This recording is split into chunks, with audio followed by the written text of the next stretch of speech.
Hello students, welcome back to online sessions of Giri tutorial. Hope you people are doing well.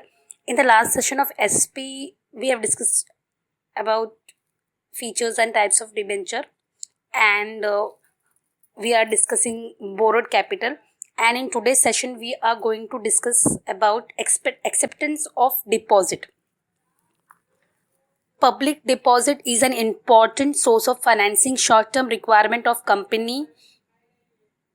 companies received fixed deposit from the public for the period ranging from 6 months to 36 months. Such deposit are called as public deposit. See, जो public deposit है बहुत important source है, source of financing short term requirement of company.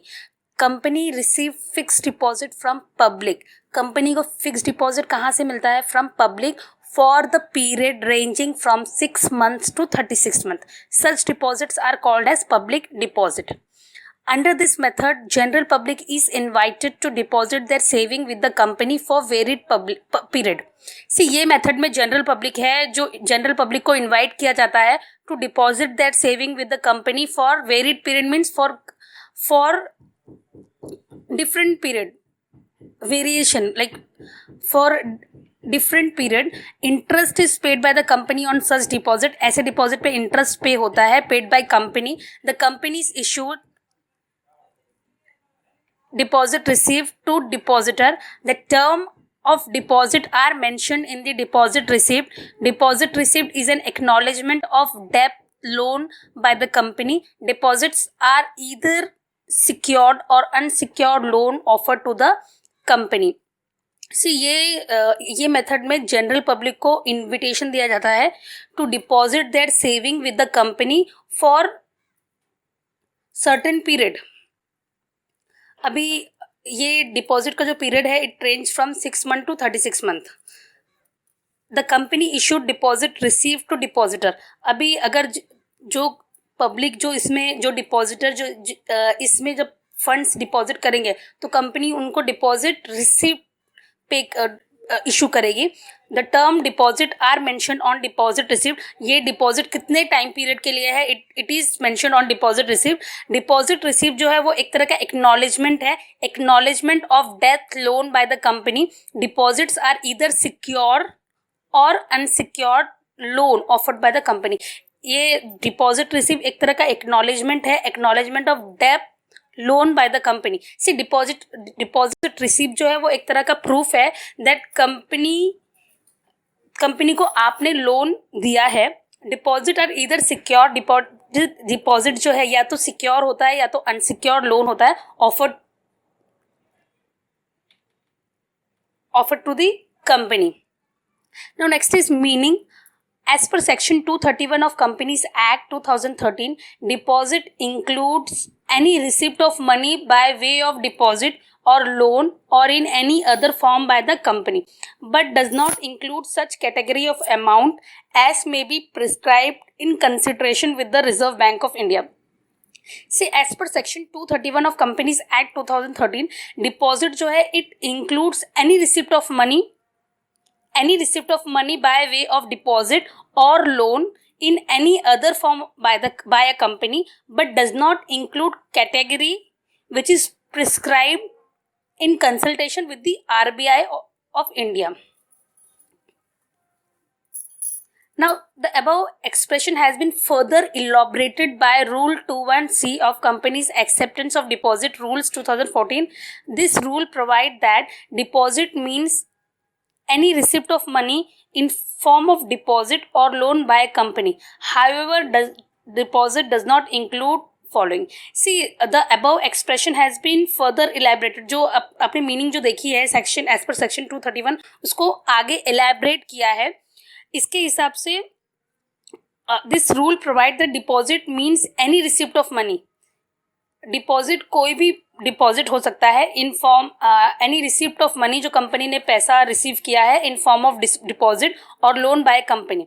मतलब किसी तरह का भी पैसा जो है वो कंपनी रिसीव कर रही है तो इन फॉर्म ऑफ डिपॉजिट और loan by company. However deposit जो है it is not going to include following things.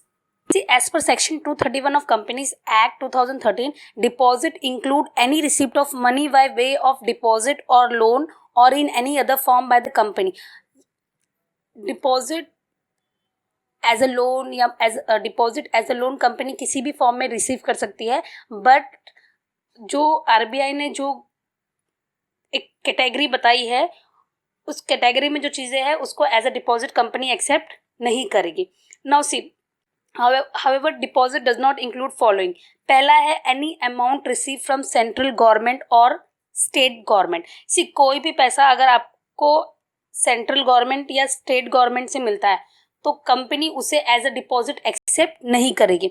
Any amount received as loan from any banking company, किसी बैंक से अगर आपने पब्लिक ने मतलब किसी बैंक से लोन लिया है, वो पैसे को आप एज अ डिपॉजिट कंपनी उसे एक्सेप्ट नहीं करेगी. Any third is any amount receive from foreign government और इंटरनेशनल बैंक. कोई भी पैसा आपको फॉरेन गवर्नमेंट से अगर आप फॉरेन गवर्नमेंट या इंटरनेशनल बैंक से अगर आप मतलब वो पैसा अगर आप डिपॉजिट कंपनी में अगर आप डिपॉजिट करना चाहोगे तो company can not accept it as a deposit. Now next is any amount receive by company from any other company. कोई भी अमाउंट अपनी कंपनी से रिसीव किया है, अगर आप कंपनी में उसे एज अ डिपॉजिट अगर आप डिपॉजिट करना चाहोगे तो कंपनी ऐसा अमाउंट एक्सेप्ट नहीं करेगी. मतलब any amount receive by company from any other company, company किसी और कंपनी का पैसा एज अ डिपॉजिट एक्सेप्ट नहीं करेगी. Any amount raised bye issuing commercial paper. आप कमर्शियल पेपर आप इशू करके आप अगर आप कोई भी अमाउंट अगर आप रेज करते हो तो वो amount company as a deposit accept नहीं करेगी.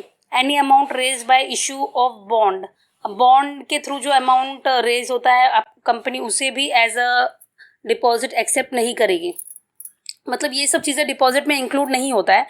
Any amount received in trust, आप किसी ट्रस्ट से आपको जो पैसा मिलता है आप any amount received in trust, इसे भी आप डिपॉजिट में इंक्लूड नहीं होता है. Any amount receive by way of subscription to any share और डिबेंचर. सी कोई भी amount by way of subscription to shares और डिबेंचर, ऐसा अमाउंट डिपॉजिट नहीं होता है, does not include in deposit. मतलब डिपॉजिट में किसी भी तरह का लोन आ सकता है. It can B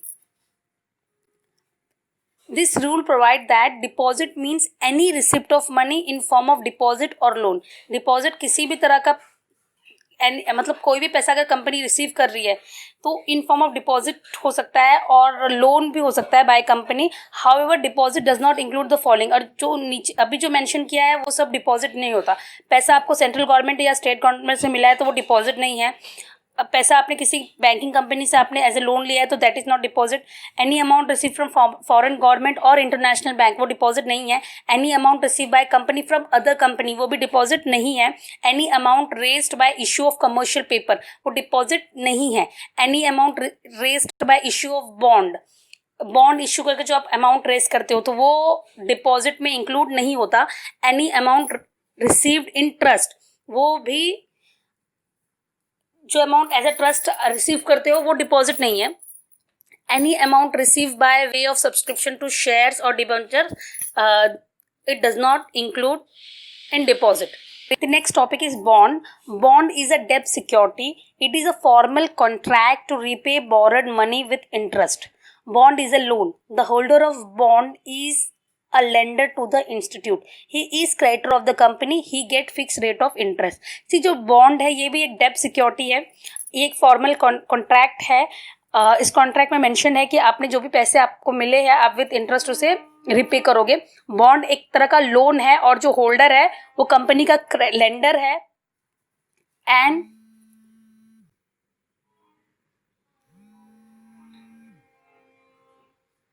holder of bond is lender to the institute. He is a creditor of the company. He get fixed rate of interest. जो बॉन्ड का जो होल्डर है वो कंपनी का लेंडर है, वो कंपनी को उसने पैसे दिए हैं. ही इज वो कंपनी का क्रेडिटर है and he get fix rate of interest. All bond have maturity date and is paid in cash at certain date in future. See जितना भी बॉन्ड्स है उन सब का मैच्योरिटी डेट है and is paid in cash at certain date in future. According to Webster Dictionary, A bond is an interest bearing certificate issued by government or business firm promising to pay the holder a specific sum at a specific date. Thus, a company borrow money and issues bond as an evidence of debt. Interest is payable on bond at fixed rate of fixed interval or on maturity bond. See, जो bond है वो एक interest bearing certificate है जो government issue करता है, जो business firm issue करता है, promising to pay the holder a fix sum at a specified date, जो प्रॉमिस करता है होल्डर को एक फिक्स सम पे करने के लिए at a specified date. Thus company borrow and issue bond as an evidence of डेप्ट. जो कंपनी है वो पैसा बोरो करती है बॉन्ड इशू करके एज एन एविडेंस ऑफ डेप्थ. मतलब जो बॉन्ड है वो क्या है, एविडेंस ऑफ डेप्थ है. उससे पता चलता है कि कंपनी ने पैसा बोरो किया है. Interest is payable on bond eight fix interval और ऑन मैच्योरिटी ऑफ बॉन्ड. अभी इस पे इंटरेस्ट आपको पेएबल रहता है एट फिक्स इंटरवल या तो फिर on maturity of bond. Now see features of bond. First one, nature of finance. It is very obvious. हम लोग बोरोड फंड, ये हम लोग बोरोड सोर्स पढ़ रहे हैं, सोर्स ऑफ बोरोड कैपिटल. तो ये इट इज अ डेब्ट फाइनेंस. ये क्या है, एक तरह का डेब्ट फाइनेंस है. It provide long term finance. The bond can be issued for longer period, that is 5 year, 10 year, 25 year, 50 years. से ये एक तरह का डेब्ट फाइनेंस है जो लॉन्ग टर्म फाइनेंस प्रोवाइड करता है. Bond can be issued for longer period. Bond जो है वो लॉन्गर पीरियड के लिए इशू होता है, that is 5 year, 10 year, 25 year, 50 years. Next है status of bond holder. The bond holder are creditors. Since they are creditors and non-owners, they are not entitled to participate in general meeting. They have no voting right. इनको कोई voting right नहीं है, and hence no participation in the management. Though they are creditor, they do not have any voting right and they cannot participate in the management of the company. Now next is return on bond. जो bond holder है वो company का creditor है. जैसे हमको पता है ये जो बॉन्ड है वो एक तरह का डेब्ट कैपिटल है. तो जो बॉन्ड होल्डर है उसे फिक्स रेट ऑफ इंटरेस्ट मिलता है. It is payable at regular interval और on the maturity of bond. ये रेगुलर इंटरवल पे मिलता है या तो फिर on maturity of bond. Repayment. Bond have specific maturity date on when the principal amount is repaid. जो बॉन्ड है उस पर एक स्पेसिफिक मैच्योरिटी डेट है जिस दिन जो प्रिंसिपल अमाउंट है वो क्या होता है, रिपे होता है. So with this, today's session is completed.